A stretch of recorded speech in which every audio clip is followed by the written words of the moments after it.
Wah, keren banget kan pemandangannya? Ada yang bisa tebak nggak nih kali ini tim Anugerah Ministries melakukan perjalanan misi kemana nih? Lokasinya ada di Indonesia loh.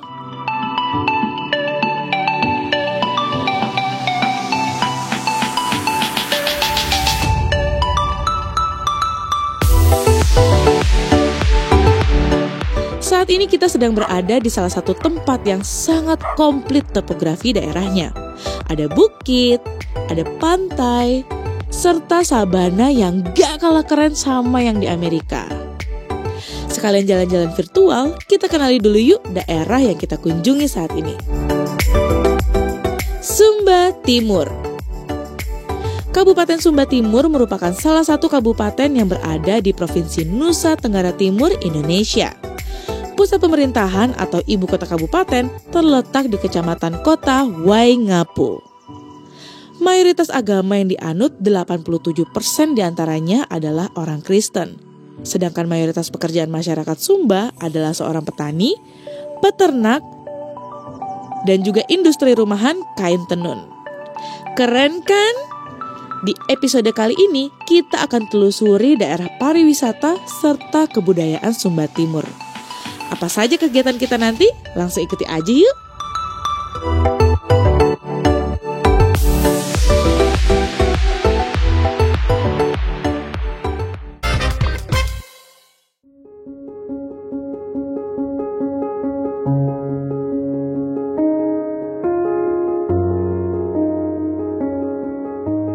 GBI KKH berdiri sejak tahun 1995.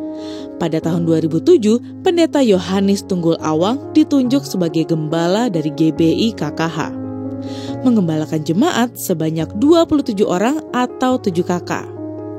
Namun seiring berjalannya waktu, Tuhan mengirimkan jiwa-jiwa baru. Hingga akhirnya saat ini, jemaat telah berjumlah 40 kakak atau 163 jiwa. Puji Tuhan, doa dan penantian mereka akhirnya berbuah manis. Pada 31 Agustus 2022, Anugerah Ministries dalam proyek Church Makeover melakukan ibadah singkat, penandatanganan MOU, serta peletakan batu pertama sebagai tanda dimulainya proyek Church Makeover ke-75. Saya mewakili Yayasan Anugerah Ministries.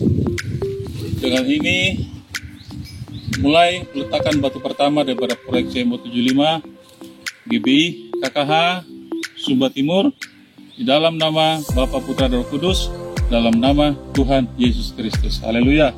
Amin.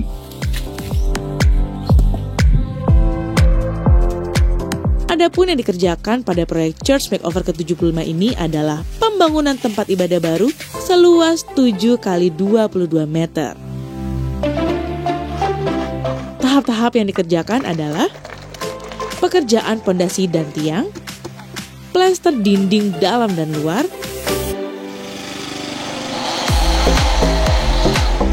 pekerjaan atap baja ringan,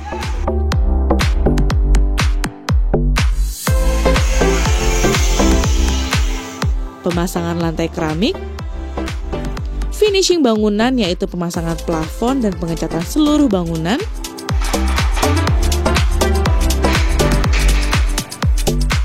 dan juga pembuatan tangga serta teras gereja. Karena curah hujan yang tinggi dan akses lokasi jalan yang masih kurang bagus, maka pembangunan sempat mengalami kendala.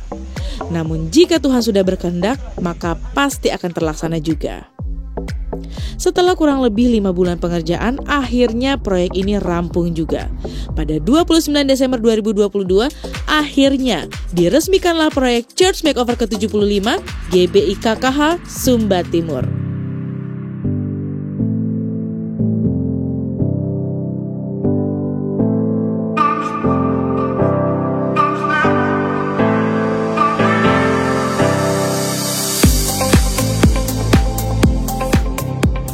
Waktu yang terbaik untuk melaksanakan amanat agung adalah saat ini, bukannya besok atau nanti. Makanya, meskipun masih dalam kondisi liburan Natal, kami tetap melakukan perjalanan untuk meresmikan proyek Church Makeover ke-75. Sekaligus ini juga merupakan hadiah Natal dari kami bagi seluruh jemaat GBI KKH.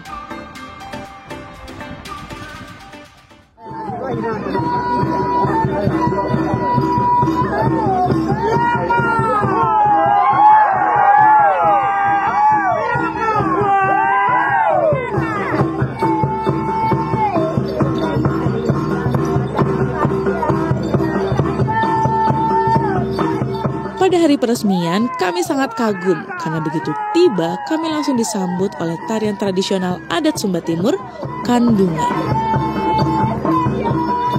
Tarian ini ditampilkan untuk upacara adat besar masyarakat Sumba Timur seperti pernikahan dan penyambutan tamu penting atau bangsawan. Oleh anugerah Tuhan pada hari ini, Kamis tanggal 29 Desember, ibadah peresmian Gereja Betel KKH dimulai. Kita berikan kemuliaan bagi Tuhan.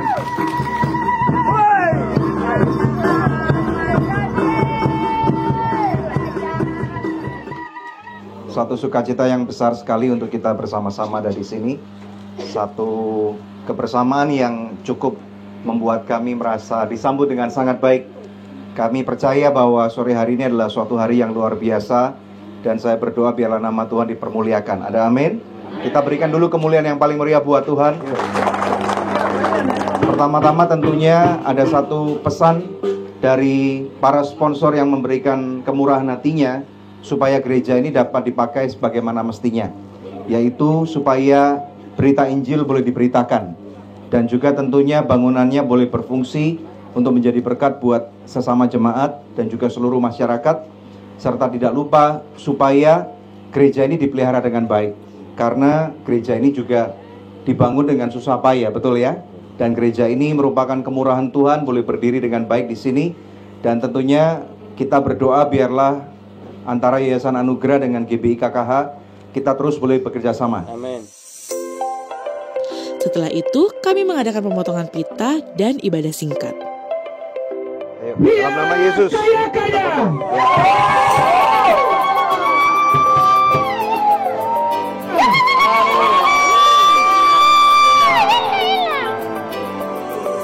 Mantap, luar biasa. Kemuliaan paling meriah buat Tuhan. Amin.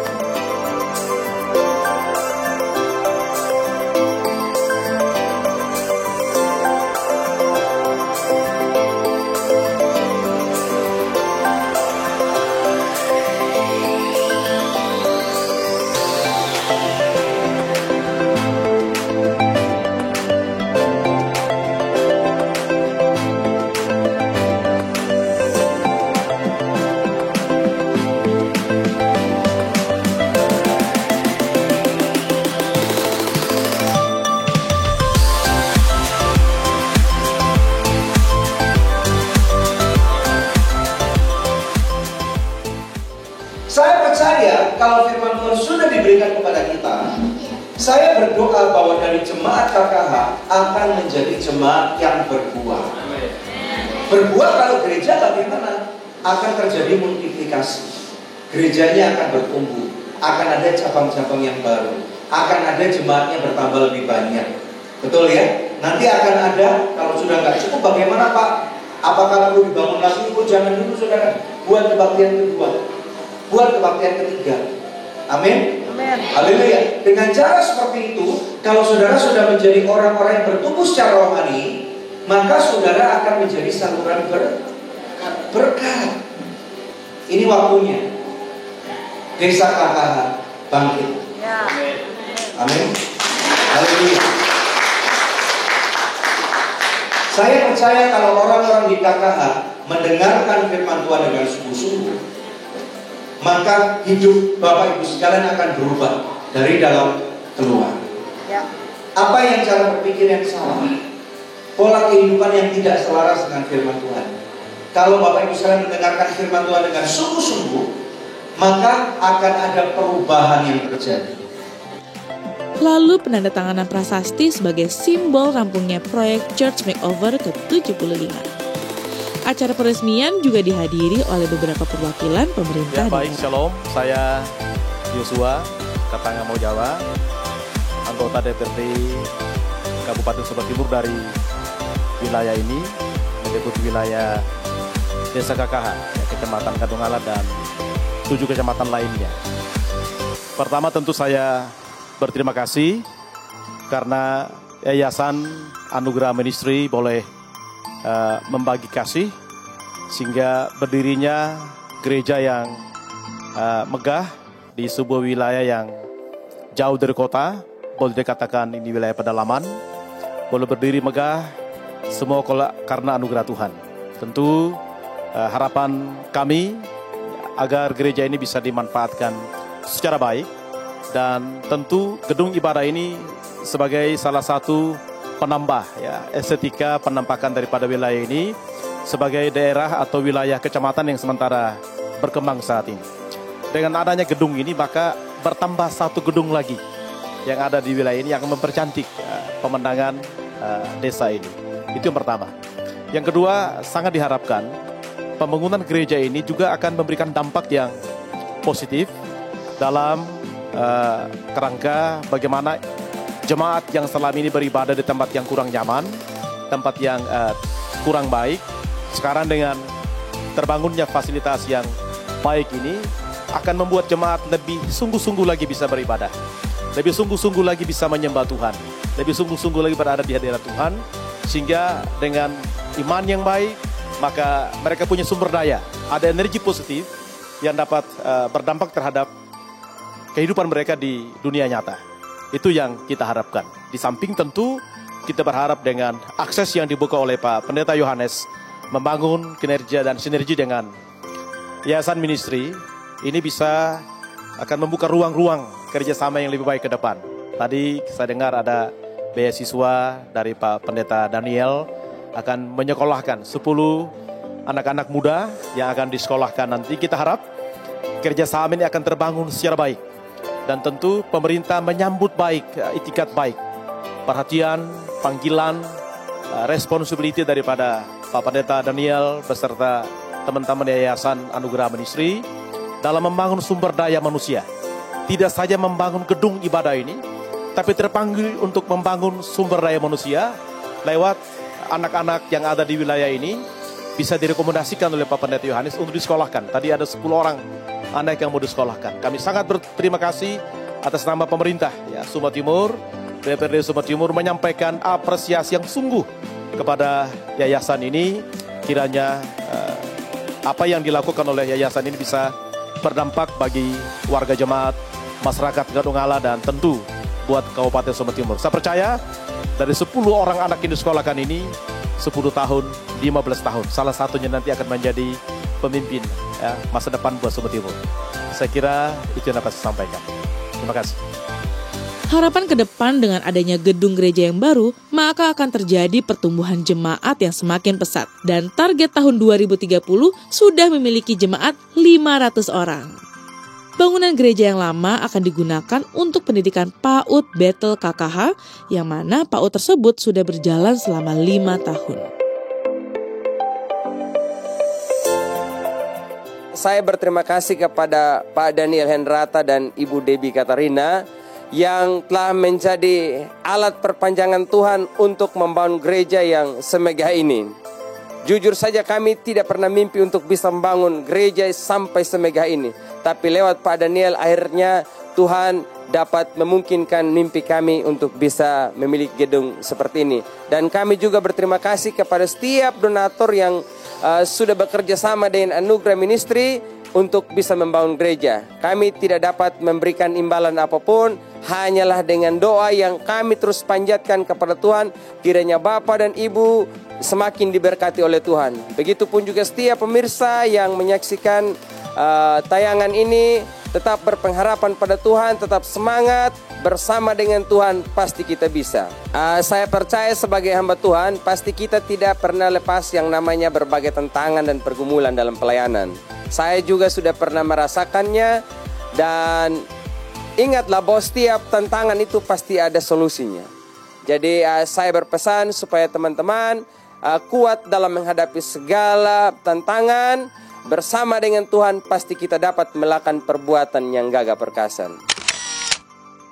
GBI KKH ini juga dapat menjadi sentral pelayanan GBI yang ada di Kecamatan Ngadu Ngala. Sehingga apabila ada kegiatan KKR, seminar, dan berbagai pelatihan, maka dapat diselenggarakan di tempat GBI KKH. Terima kasih untuk support dan dukungannya dari para sponsor sehingga proyek ini dapat terlaksana dan berguna bagi pemberitaan Injil Kerajaan Sorga. Di balik rampungnya proyek ini, ternyata ada juga mujizat Tuhan yang dialami oleh kepala kontraktor dari proyek Church Makeover ke-75 ini. Nama saya Rizal Untono.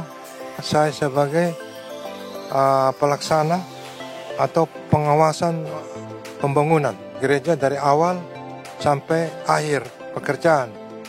Pertama-pertama itu saya dalam kondisi sakit, ya. Pekerjaan yang cukup berat bagi saya karena jaraknya ini agak sulit dan membutuhkan tenaga dan pikiran lah. Karena daerah sana agak curah hujannya sangat tinggi.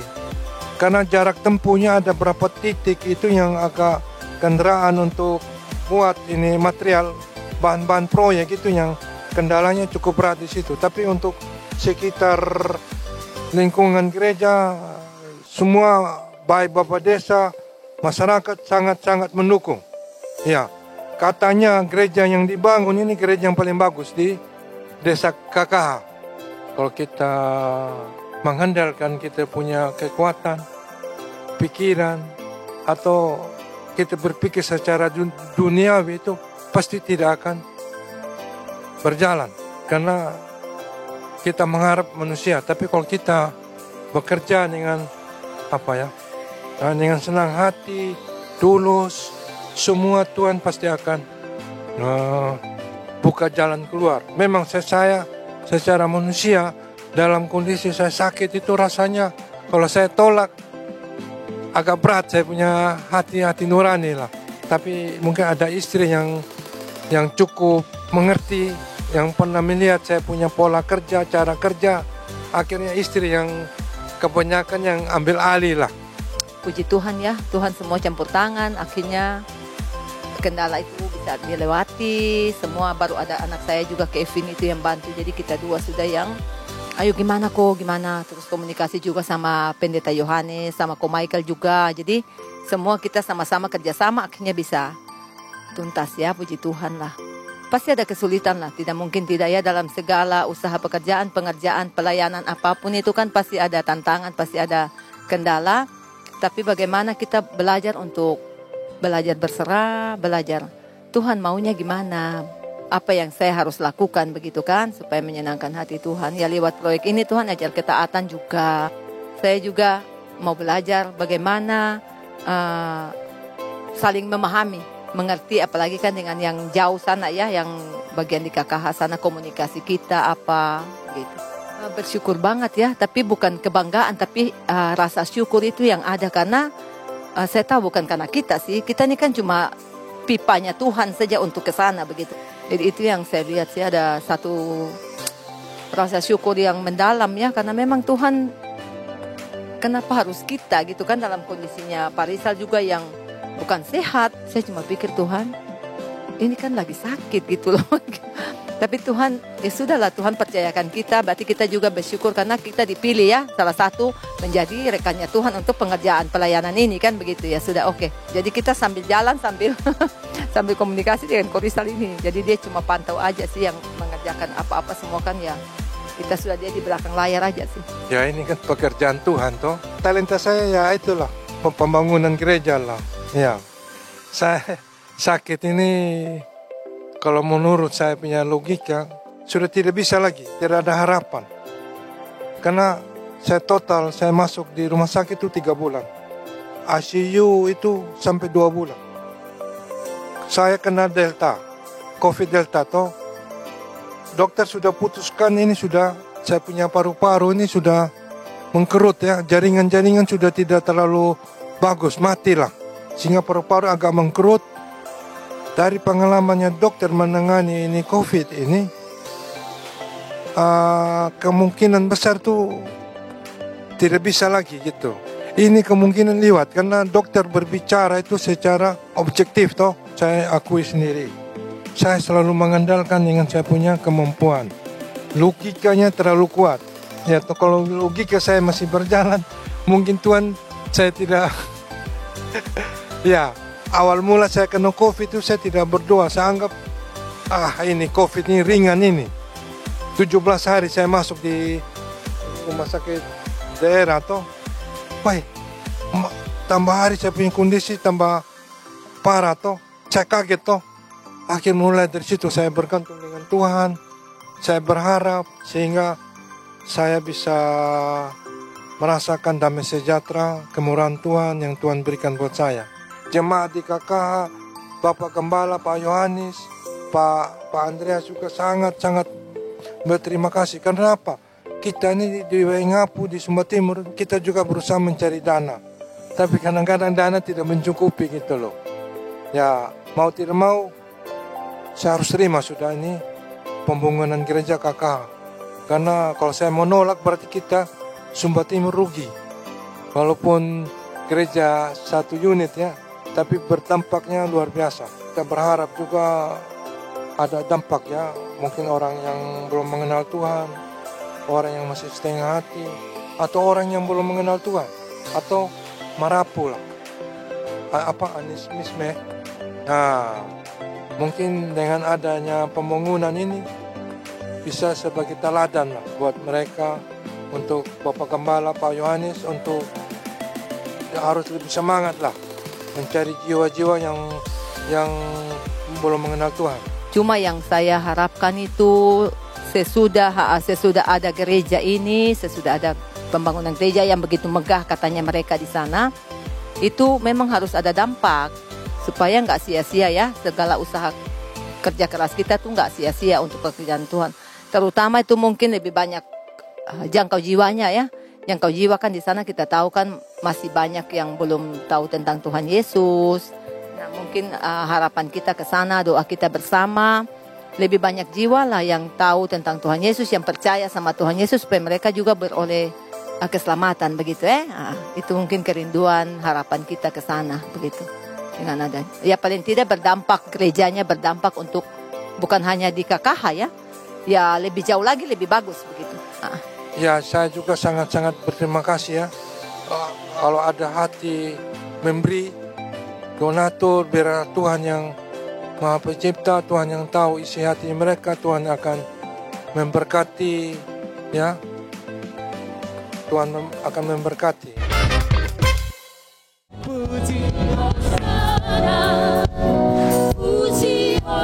Tepuk tangan buat Tuhan. Ketika orang-orang hidup dalam ketakutan, ini kesempatan buat kita mengatakan ada jalan keluar. Katakan ada jalan keluar.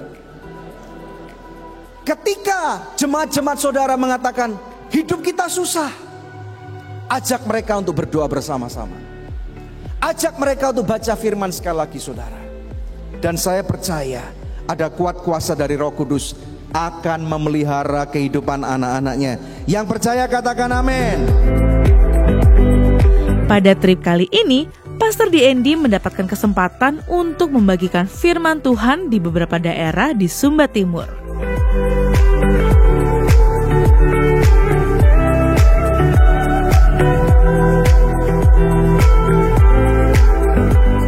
Saudara, manusia berpikir kalau berbuat baik itu bisa masuk surga. Manusia berpikir yang kedua, menyembah binatang-binatang bisa masuk surga. Yang nomor tiga, manusia berpikir menyembah pohon-pohon bisa masuk surga. Yang keempat, manusia berpikir menyembah batu-batu atau patung-patung bisa masuk surga.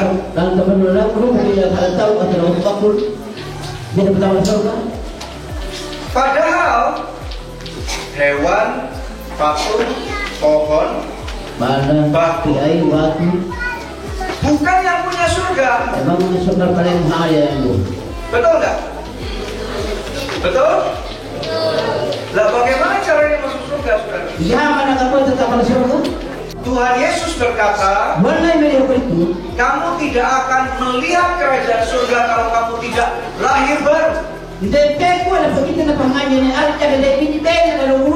Makanya setiap orang Kristen, termasuk semua orang manusia, kalau mau masuk surga,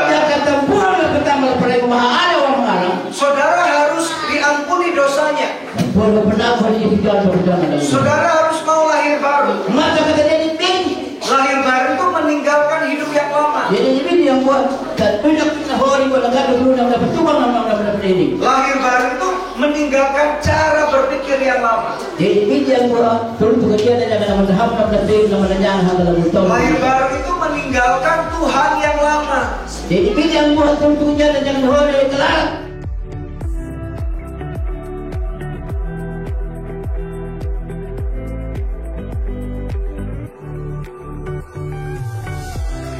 Kalau tadi pagi kau datang ke sini tidak punya pengharapan, aku mau kau dengar kabar baik.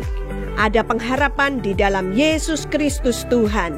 Kalau kau serahkan hidupmu, hatimu kepada Yesus, maka Yesus sanggup memeliharamu sepanjang tahun 2023 ini. Dia sudah menyediakan masa depan yang penuh pengharapan buat setiap anak-anaknya. Amin. Adalah sebuah kehormatan untuk membagikan firman pada ibadah Natal BPD GBI Sesumba hingga ibadah tutup tahun dari Gereja GBI Matawai. Yang menariknya, ternyata gereja ini sering mengadakan pernikahan massal. Salah satu alasannya adalah ternyata biaya catatan sipil untuk perkawinan yang cukup mahal, sehingga banyak pasangan yang belum melakukan perkawinan legal di catatan sipil. Untuk itulah, gereja melihat kebutuhan ini dan berinisiatif untuk mengadakan perkawinan yang sah di mata Tuhan dan juga pemerintah. Wah, keren banget ya GBI Matawai ini bisa menjadi berkat bagi banyak orang. Dan kami pun juga sangat beruntung bisa mengambil bagian dalam pelayanan tersebut.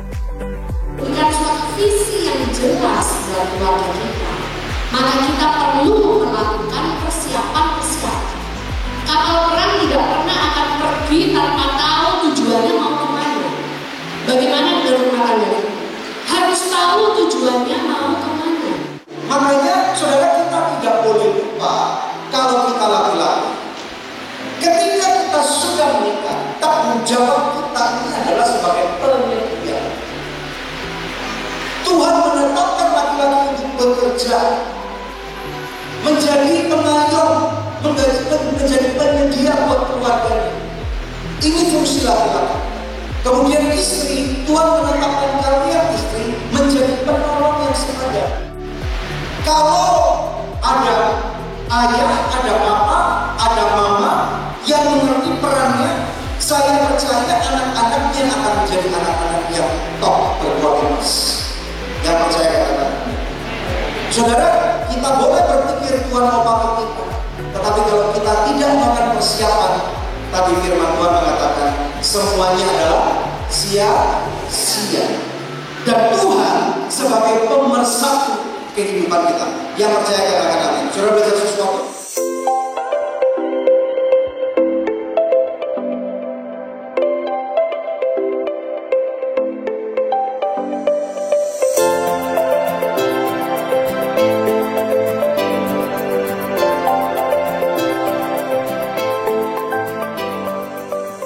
Sebenarnya ini bukanlah pelayanan pertama tim Anugerah ke Sumba.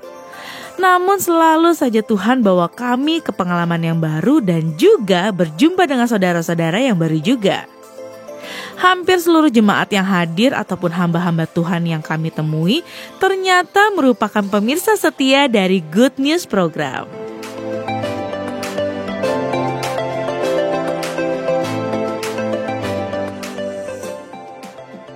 Dan perkenalkan, nama saya Marni Rambujola, asal Sumba Tengah, tahun 2014. Saya percaya Tuhan dan saya juga setia menonton Good News Program yang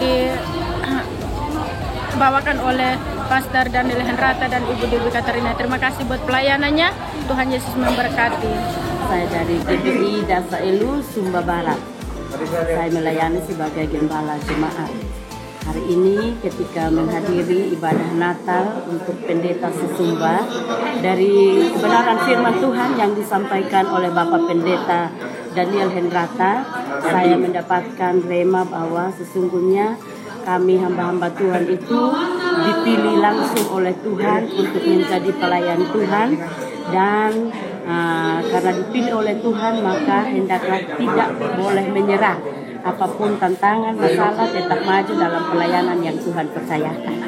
Banyak hal-hal yang kami dengar bahwa kami harus tetap bertahan dalam pelayanan.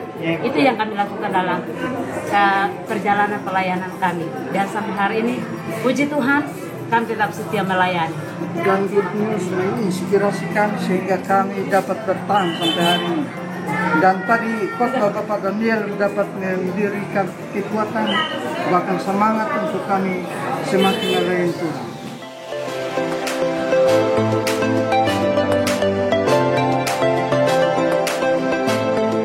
Salah satu yang sangat berkesan juga dalam perjalanan kali ini adalah ketika kami mendapat kesempatan untuk membagikan firman di panti asuhan yang dikelola oleh GBI Mentawai. Kesukaran membuat otak kita bekerja. Nah makanya walaupun kalian tinggal di Waingapu tidak masalah. Indonesia akan menjadi negara maju. Saya sering bertemu dengan orang-orang yang masa lalunya tidak jelas. Tetapi ketika mereka mengenal Tuhan, ini karena kita anak Tuhan ya, bukan cuma kerja kerasnya, tetapi kita harus kenal Tuhan dulu, hidupi firman Tuhan, maka Tuhan sanggup merubah hidup kalian. Sesudah pemberitaan firman, kami mendoakan anak-anak serta guru dan juga pengurus panti. Pastor Daniel mendoakan anak-anak sambil mengajarkan James anaknya untuk memiliki kasih dan belajar melayani sejak kecil. Pastor Daniel dan James menumpangkan tangan untuk mendoakan masa depan anak-anak ini. Sungguh pengalamannya indah dan juga teladan yang layak untuk kita semua contoh dalam keluarga kita. Setelah itu, kami juga mewawancarai Pendeta Andreas Hani yang merupakan gembala dari GBI Mentawai yang telah menjadi host kami selama pelayanan kami di Sumba Timur. Tuhan izinkan saya kembali dan melayani, bergabung di sini. Kita memulai dengan pelayanan sosial. Kami kerjasama dulu dengan Christian Children Fund atau CCF dalam bentuk memberikan dukungan, bantuan dana kepada keluarga yang ekonominya lemah. Kemudian kita mulai rintis dibangunnya sekolah teologi praktika yang hanya terbatas 3 tahun. Kita didik, kita kirim. Mulai pendidikan hamba-hamba Tuhan. Itu Tuhan izinkan kami memulai. Dan kemudian sesudah itu tahun 1988 kita mulai tingkatkan. Bukan hanya sekedar 3 tahun tapi kita tingkatkan dengan sekolah tinggi teologi terpadu. Saya gunakan kata terpadu di situ dengan tujuan hamba-hamba Tuhan yang dididik di sekolah ini harus juga diperlengkapi dengan keterampilan di bidang pertanian, peternakan, perkebunan, perikanan. Jadi kita gunakan kata terpadu untuk supaya mereka bisa menjawab kebutuhan dalam pelayanan. Begitu. Kemudian kita sekarang ada PPA, Pusat Pengembangan Anak. Kita kerjasama dengan Compassion, membantu anak-anak. Kita sudah ada beberapa tempat seperti di Mentawai, di Wangga, kemudian di Lambanapu. Sudah lebih dari 1.000 anak kita bantu dalam hubungan dengan pelayanan untuk kebutuhan sekolah, pakaian, gizi, kita layani anak-anak. Dan sesudah itu kita juga ada SMK, Sekolah Menengah Kristen, untuk membantu anak-anak yang dia melanjutkan studi. Dari SMK mereka bisa ke universitas. Begitu, kita bantu. Visi kita dari awal yang Tuhan taruh, kalau Bapak Ibu lihat di gereja kami ada istilah building inside and reaching outside. Jadi di dalam kita bangun, kita perkuat dengan tujuan untuk bisa menjangkau keluar. Dan kemudian yang menjadi visi dan kerinduan kami di tahun-tahun ke depan termasuk tahun 2023. Seperti yang ada tertantang menjadi kerinduan kami ialah menjadikan panggilan dan pilihan makin teguh di dalam Tuhan. Ya, itu yang dalam 2 Petrus 1 ayat 10. Itu yang ada di dalam hati saya, di dalam kerinduan kami bersama dalam gereja. Mengundang Pak Daniel ke sini karena pertama, beliau ini ada membantu pekerjaan Tuhan. Ya, di KKH dibangun gereja di sana yang digembalakan oleh salah satu anak didik saya, Yohanes Tunggul Awang, di KKH. Beliau juga telepon saya, Pak Daniel. Akhirnya saya bilang, Bapak, sebaiknya pada waktu kita selesai membangun gereja itu Bapak yang resmikan. Jadi untuk itulah kami minta waktu beliau. Sekaligus memang sudah menjadi kerinduan kami cukup lama. Sejak saya ketemu beliau di Medan, dalam pelayanan di Medan, di gerejanya Pendeta Bambang Yonan, saya minta kalau bisa beliau berkesempatan datang ke Sumba. Itulah yang membuat kami juga jujur sangat merasa senang dan diberkati dengan kehadiran Pak Daniel bersama Ibu. Jadi itulah pengalaman saya dalam melayani Tuhan. Saya percaya sepanjang kita seperti firman Tuhan katakan, kita tulus, setia, Tuhan pasti berpikir untuk kita. Itu saya percaya. Saya berdoa supaya kita semua memberi diri dengan tulus kepada Tuhan. Dan juga saya berdoa supaya kita tidak melihat persoalan dalam pelayanan, tapi kita melihat Tuhan dalam pelayanan. Kita lihat persoalan, kita pasti akan kecewa, kita akan mundur, tidak akan sungguh-sungguh. Tapi ketika kita lihat Tuhan yang jauh lebih besar, yang lebih menjadi kepentingan terbesar dalam hidup dan pelayanan kita, saya kira kita akan setia melayani Tuhan. Kita tidak takut dengan kekurangan, tidak takut dengan penderitaan. Saya percaya Tuhan akan bantu kita dan kuatkan kita sehingga semua yang menjadi pengalaman kita, kita tidak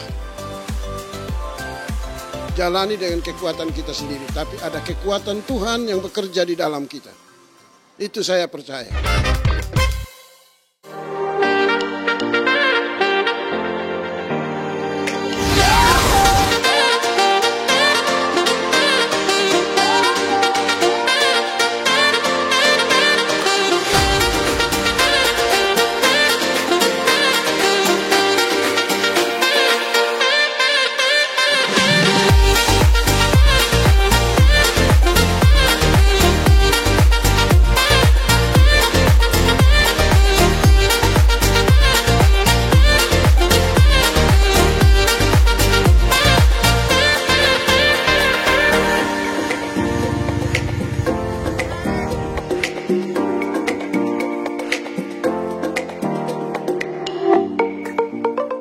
Ya, kita lagi berada di daerah yang bernamanya Tangedu. Di bawah itu ada air terjun yang cakep sekali katanya ya. Kita mau lihat.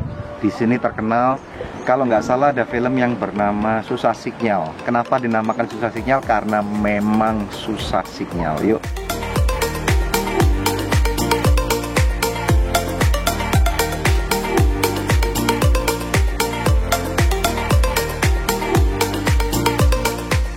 Satu hal di sini yang kamu suka apa?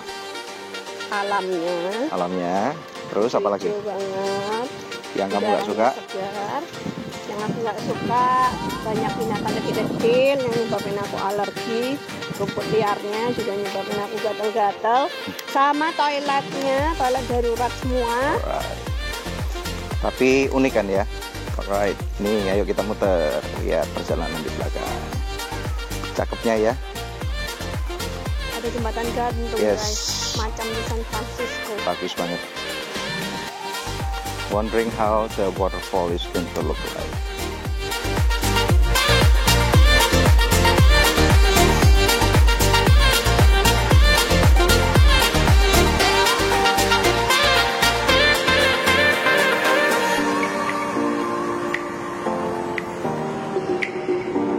Pemirsa Good News harus tahu nih, kalau ternyata air terjun Tangedu merupakan salah satu spot favorit untuk prawedding. Nah, mumpung masih di Sumba, DND juga bikin sesi foto loh untuk anniversary ke-25 mereka. Wah, gak sia-sia nih sudah menempuh perjalanan yang jauh karena bisa dapat spot foto yang bagus nih. Turunnya gampang, naiknya pasti susah. Kamu tahu ada berapa anak tangga di sini? 244 tepatnya. Bisa bayangin nggak dulu kalau misalnya nggak ada tangga ini? Merosot. Terus naiknya gimana nih? Daki. Kayaknya harus harus yang ini narik akar kali ya. Praise God ya, praise God. Selain di air terjun Tanggedu, DND juga melakukan beberapa sesi foto seperti di Tanah Rara yang unik banget. Kenapa sih uniknya? Karena warna tanahnya itu merah loh guys, dan cantik banget pemandangannya.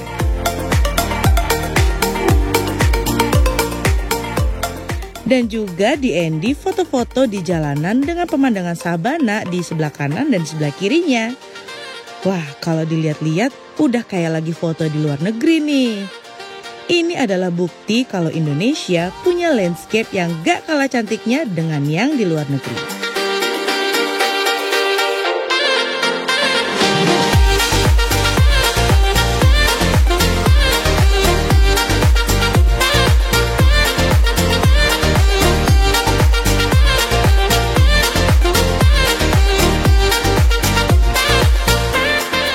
Oke, ini kita mau makan siang. Makan siang di sini enak banget karena fresh from the farm. Ini kata James, babinya enak karena nggak masuk kulkas. Jadi habis dipotong, habis dislay, terus langsung dimasak.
Luar biasa, Sumba itu terkenal dengan salah satunya adalah kain. Kainnya adalah kain tenun, dan tahu nggak, beberapa hari yang lalu saya mendengarkan bahwa satu kain itu bisa harganya sampai ada yang 30 juta, ada yang 60 juta, bayangkan itu ya. Dan sekarang di belakang ini adalah tempat di mana kita dapat melihat bagaimana kain-kain ini dibuat, dan ternyata semuanya adalah handmade.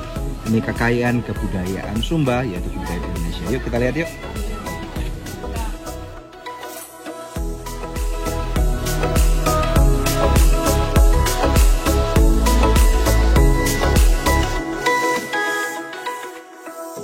Prosesnya dari awal ini, dari kapas seperti ini, dari biji kapas kita ambil terus dijemur, sudah kering, baru kita ini proses seperti ini.